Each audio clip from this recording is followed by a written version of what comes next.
I'm Sarah Dawkins from Sarah Dawkins Essential Health. On the 7th of January 2023, we hosted the Heal Yourself online summit, where 15 experts in self-healing kindly gave up their time to impart their wisdom to audiences watching live on Facebook, Twitter and LinkedIn. We've taken all of these live videos and made them available to you here, free on YouTube, for everyone to benefit. I hope you enjoy this and find it helpful. If you want to watch the rest of the speakers, you can do so here. Please don't forget to like and comment on this video and subscribe to my channel. If you want to find out more about myself, my journey and the journey of others through self-healing, you can visit my website at www.sdessentialhealth.com, and you can find my book Heal Yourself on Amazon. Links are in the description below. Thank you for your time.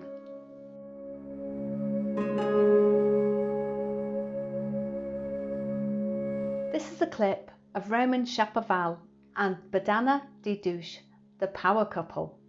They are holistic wellness coaches in Ontario, Canada, and they're talking to you about the power of relationships. And yeah, thank you again, Sarah, for putting this together. We're honored to be here with all of you that we know and all of you that we are meeting. And that's one of the great things about going on a health journey is that you encounter obstacles, but you also encounter many allies. Bohdanna and I are both holistic wellness coaches, and I help men heal patterns of addiction, and Bohdanna helps women who suffer from burnout. And what we found in our coaching is that both men and women, both of our clients suffer from the same problem, which is a lack of healthy boundaries and stable routines. And this is why Bohdanna and I partnered together as the power couple. So we can help our clients power up their days with sunlight and power down their days by getting off electronics and facilitating a healthy sleeping environment. So we apply a back to basics approach of ancestral living and circadian fitness that leverages the power of sleep, natural light, and nutrition to harmonize all aspects of modern day life. And this is why Bohdanna and I, this is what really helped us on our own health journeys was getting back to basics, right? When you have all these all this advice and all these facts on blogs and stuff, we said, all right, we just need to get down to the basics of addressing our daily routine. Yeah. But with all of this, though, and why we came on here was to talk about the power of relationships. And so you can say, well, okay, that's great, but what does this have to do with the power of relationships? So to start, I'd like to read a quote from Khalil Gibran from his book, The Prophet. Stand together, yet not too near together. For the pillars of the temple stand apart, and the oak tree and the cypress grow not in each other's shadow.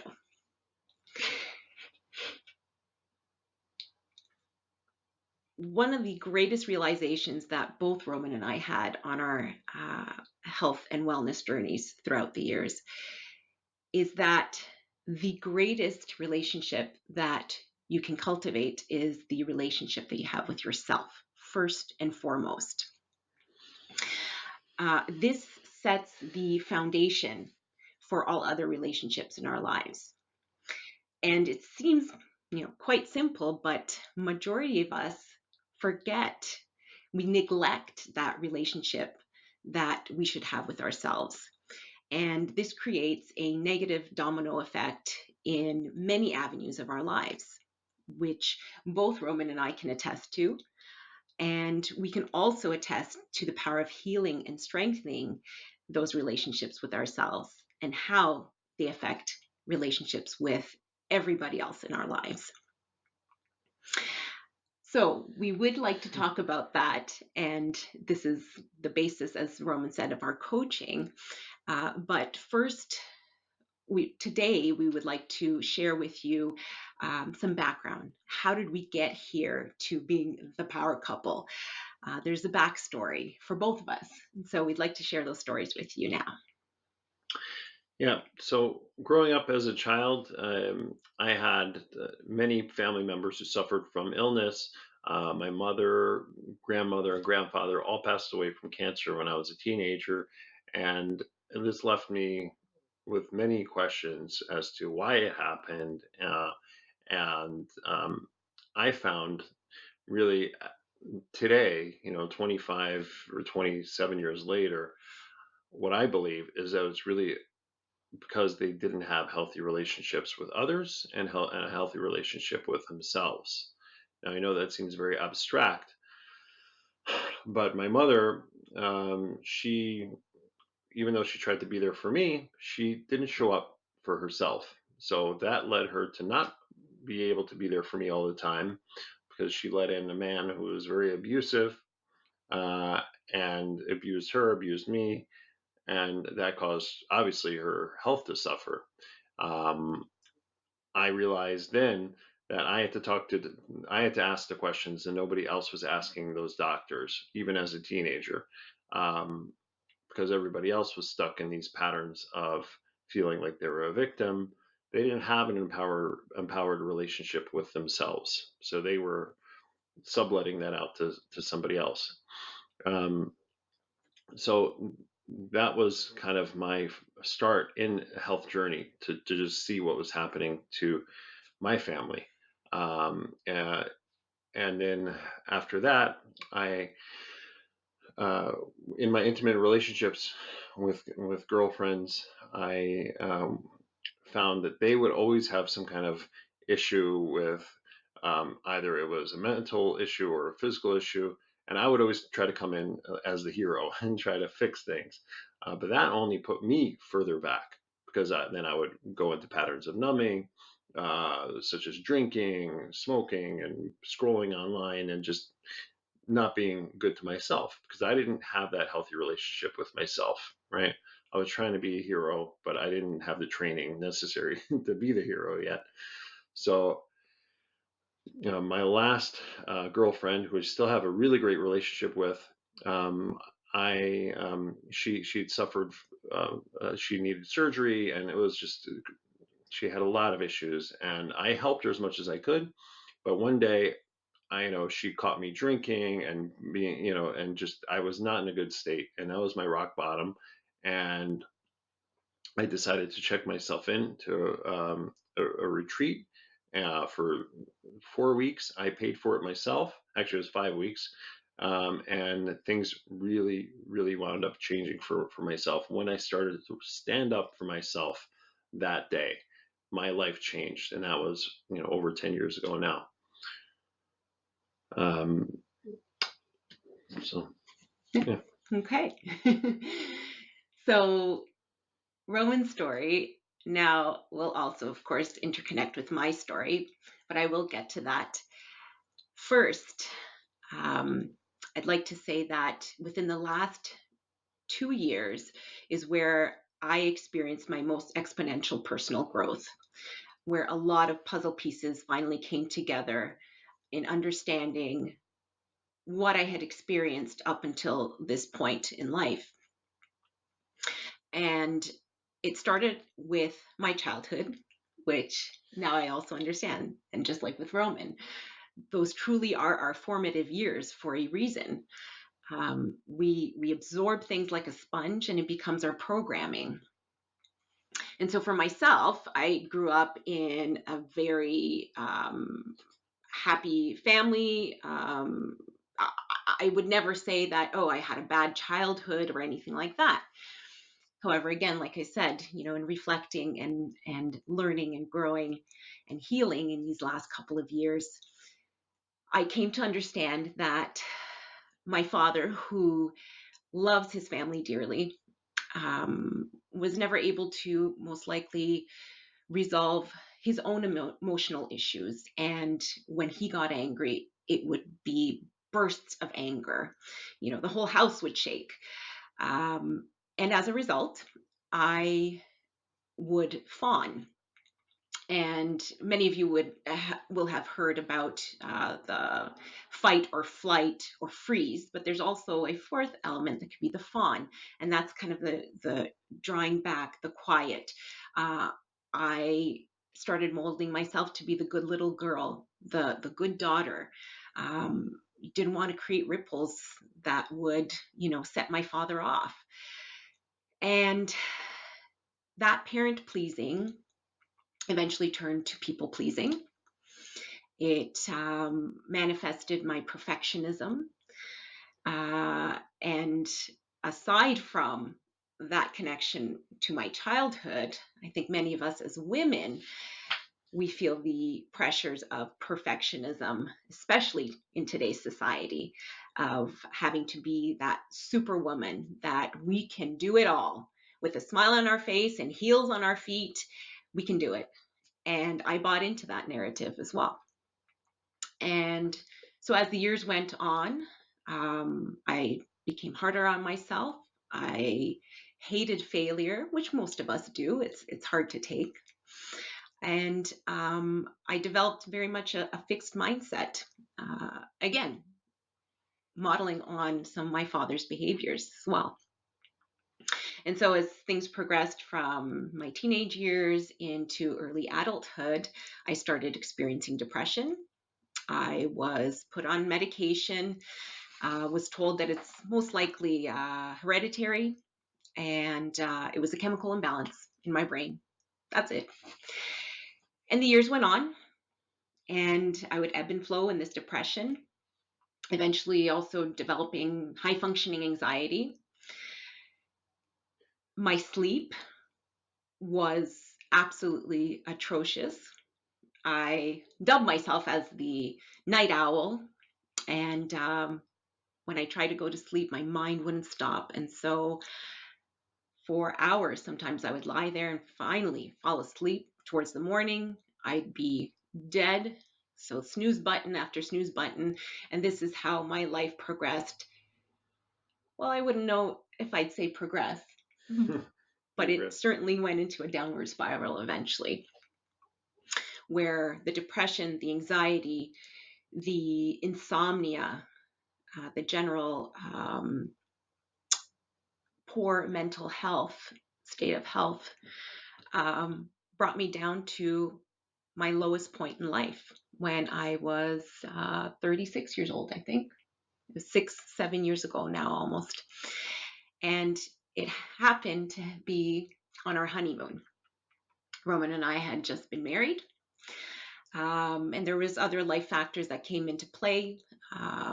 My grandmother had passed, who I was close with. We were renovating her home to live in, planning the wedding. Roman was coming from the United States up to Canada, planning our honeymoon. And on the honeymoon, I just crashed. It was the last straw for my mind and my body. They said, that's it. That's it. You're done. And we flew home early. And we found ourselves also in the darkest time in our relationship. Yeah. And, that was a fork in the road. And they say, cycles happen in 7 years, patterns. And that was 7 years ago. Although we've been coaches now for a couple of years, we're turning we're taking another fork in the road today, as a power couple, and accelerating our coaching career. But back then, we each of us had a choice. It wasn't just as a couple. Each of us had a choice on how we were going to deal with this. So there were two forks in our road, and I decided, okay, I'm not going to scroll through social media mindlessly. I'm not going to numb myself. I need to stand up for myself, especially now, to figure out what was real in our relationship. Do I want to even be in this relationship? Do I want to be treated like this? Because both of us were not being nice at that point, right? So, but once I stood up for myself and I really drew a line in the sand, that's when I knew that I wanted to be there. I loved my wife, and that's when really the changes started. Was when I started to love myself. As cliche as that sounds, that was the foundation of our relationship today. And going off of that, that's exactly what it meant for me as well. It meant a huge shift in my mindset to loving myself, to feeling self worth. And I know that people from the outside would have looked at me, and I was always the happy go lucky girl, and they would have never guessed about the turmoil that I felt inside. And that was the biggest issue that I had to overcome. But first, of course, to recognize that that was the issue. Mm. And I'm so grateful that I did, because this was truly a turning point in my entire life, and a point where I could have lost, the love of my life, remained drugged up, zombie like, sitting on the couch, numbing myself because I couldn't deal with the negative banter and chatter going on in my mind all the time. So that mindset shift, I went from living in that suffering state of course, this happened to me. Why is this happening to me? I felt shame. I felt embarrassed that I lost control. I nitpicked at everything with Roman. I could not see anything that was positive in my life. And when I was able to finally recognize that this was the state that I had been choosing to live in, I chose to live in that state, and that I had the choice to shift to living in a beautiful state, that's where life changed. Gratitude became a pillar in my life, in our lives, and it continues to be. And now I understood that everything that happens to us in life, we can accept it as a lesson. It's a lesson for growth, for learning, for healing, all of it. And so I was able to then shift as well from thinking that, hiding this away like a big secret. I didn't want anybody to know that I had failed in life in this way. And I started thinking of myself as that warrior. And that's what I believe everybody who takes that step to better their health in any way, and especially their mental health, that I was able to pick myself up from those darkest depths of my life and climb my way back up on my terms too, not listening to what everybody else had to tell me, but what I knew I needed to do, and dealing with the anger that had come up from all of those years, as I had mentioned before, stemming from childhood, where I had severed that relationship that I had with myself. I wasn't true or authentic to myself. I didn't do what I wanted to do. I didn't say what I wanted to say because I was too busy parent pleasing and people pleasing. And the burnout that I suffered was that opportunity to finally say, no, I'm changing things around. Yeah, and this led us to our 7 years later. We're here today, but we decided to, again, when we were doing those changes together and separately, we weren't sure if it was going to work. We weren't sure. It was just we were still in darkness when we started on our own health journeys. It wasn't like, okay, I know how the movie ends, right? We still didn't know. We just started. So even 7 years ago, or maybe 6 years ago, I started to do meditation and qigong and go see the sunrise first thing in the morning. And it was dark in the living room. I wasn't, Bohdanna wasn't up yet, but I knew she was working on herself. And that was actually the hardest part because I was always used to being the hero. Now she's working on herself. Oh, now what am I going to do? Right? Like, I don't even know how to be by myself and work on myself. I was always there as a child for everybody else. So now I was in a second darkness, right? And that's the point, is we are never sure how the story is going to end. You can drink in darkness, you can scroll on the computer in darkness, or you can meditate in darkness. But the darkness is always the root of the light. You have to be comfortable with not being sure, right? So I was at first uncomfortable, but I was just had that faith. I said, you know what? Maybe she'll join me in the meditation in the morning. Maybe she won't. Maybe she'll join me on that to go see the sunrise. Maybe she won't. But I was putting destiny in her hands. I wasn't forcing anything. I was letting her be her own oak tree, right? Well, I was the elm, waving around in the darkness. Then one morning, a new dawn came, and she decided to join me. And it was a literal and figurative new dawn, right? We saw the sunrise together, and ever since then, she's like, "Oh yeah, that's actually really nice. Maybe I am a morning person, right?" So, and now we've been doing it all the time, and it's changed our relationship, physically, mentally, spiritually. Just that one action, and so that's why we're huge into circadian fitness. I've always been into fitness in general, but the study of light and how it affects our biology and our metabolism is a fascinating one, which I encourage you all to read about. We've also started a blog about a year ago on Substack, which we'll be giving as a free gift. We'll have a gift subscription for 1 year, and this is in my studies in psychology and light. We talk about all those issues with EMF, how the sunlight counteracts wireless frequencies, and all that stuff. So we're just very passionate about it, and we've really found that less is more when you believe in yourself. Yeah. And so if I can add to that as well, that was, like Roman said, that was kind of that new dawn, that starting point for us. But keep in mind, this was 6-7 years ago. So it built just like that snowball, right? And it wasn't just a matter of going outside and seeing the sunlight and, oh, okay, we feel better. I mean, it was trial and error in all kinds of things, including, for example, the biggest thing for me was tackling that insomnia.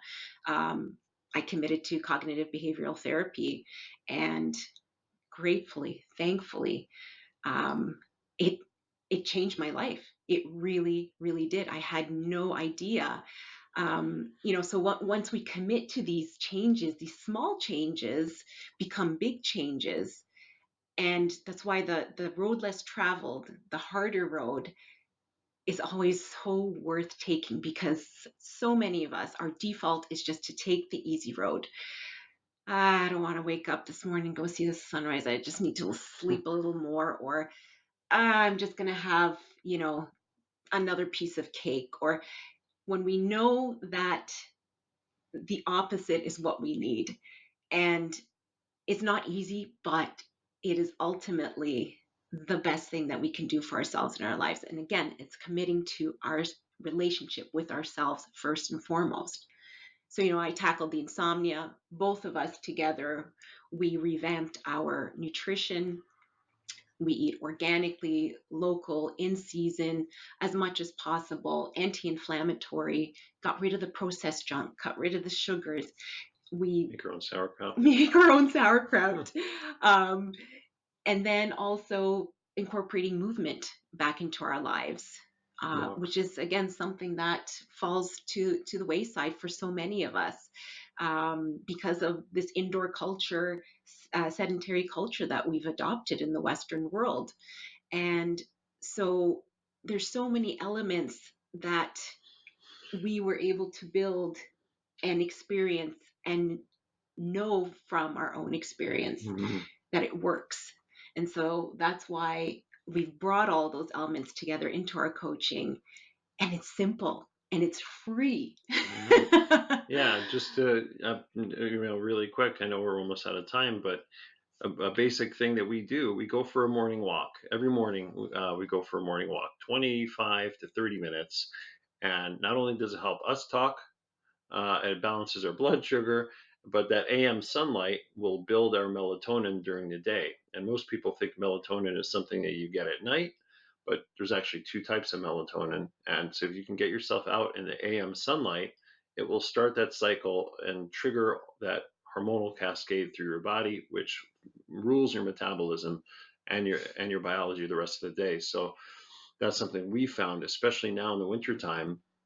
People get depressed more easily. We force ourselves. If it's snowing, sleeting, we're out there. Okay. It's like the quote, there's no such thing as bad weather, only bad clothing. And so we've adopted it. We do it. We live it. And it's less is more. Get out, go for a walk. Is it right? So I've always, I used to be in the gym all the time and I still do that kind of stuff. But just one example of things you can do that we love to do together. Or you can do what's the best way to build a relationship with yourself. If you're walking by yourself, no music, no nothing, you're going to start to know yourself pretty well. So I would encourage you all to try. Very true. Okay, so we see the time.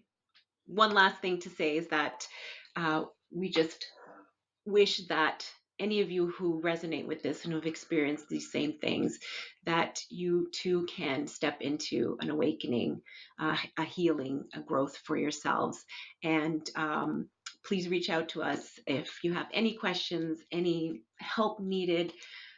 Like we said, this is our passion, and we're so grateful that we're here today, where we are, to be able to help others. Thank you.